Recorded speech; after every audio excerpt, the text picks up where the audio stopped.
tane,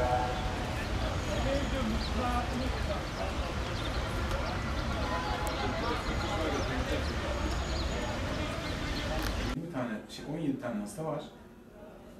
17 hastanın da 5 tanesinin genel durumu ağır, yani yoğun bakımda takip ediliyor. Evet.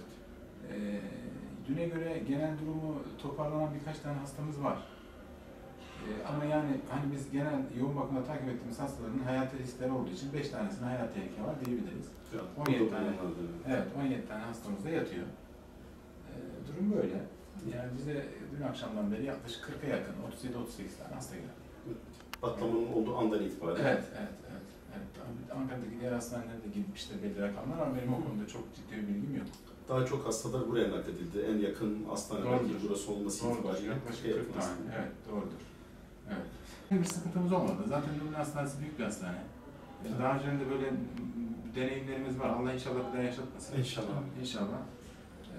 Bütün herkese de feraset versin inşallah. Amin inşallah. İnşallah. Yani elden gelen yapılıyor. Ciddi bir sıkıntımız yok. Sosyal hizmet olarak da yani hastalara yardımcı olunuyor. Bunların tedavi süreçleri devam edecek. Peyderpey. Allah yardımcınız olsun hocam. Amin. Tekrar verdiğiniz bilgilerden dolayı size teşekkür ederiz. Teşekkür ederiz. İki Haber Ajansı muhabir arkadaşımız da burada. Bizim tabanımızın da hassasiyetleri bu noktada. Olayı lanetledik. Hem de doğru bilgileri tabanımıza vermek, kamuoyunu yanlış yönlendirmem adına. Birinci elden bilgileri aldık. Başkanım, bilgileri aldıysak sizin soracağınız bir şey falan var mı? Genel olarak vefat eden bizde 2 kişi bizde vefat eden oldu. Bir de genel durumu yani yoğun bakımda da işte hani ağır yaralılarımız var. Ama yani genel olarak baktığımız zaman 40'a yakın, 38 tane falan hasta geldi. Yani bu 2 tanesinin vefat olduğunu düşünürsek 36'nın da 17'si kaldığına göre yaklaşık 20-21 hasta zaten taburcu edilmiş durumda. 17'si de yatıyor. Ankara'da meydana gelen menfur saldırıdan dolayı hastaları Ankara Numune Hastanesi'nde ziyaret ettik.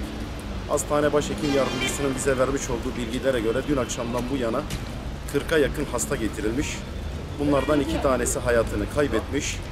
Şu an hastanede 17 kişi var. 5 tanesi de yoğun bakımda. Durumlarının ağır olduğunu ifade etti. Bizler bu vesileyle hayatını kaybedenlere Cenab-ı Allah'tan rahmet, geride kalanlarına sabır cemil, yaralılara da acil şifalar diliyoruz. Hepimizin başı sağ olsun. Cenab-ı Allah inşallah öyle bir musibeti bu millete bir daha göstermesin diye temenni ediyoruz.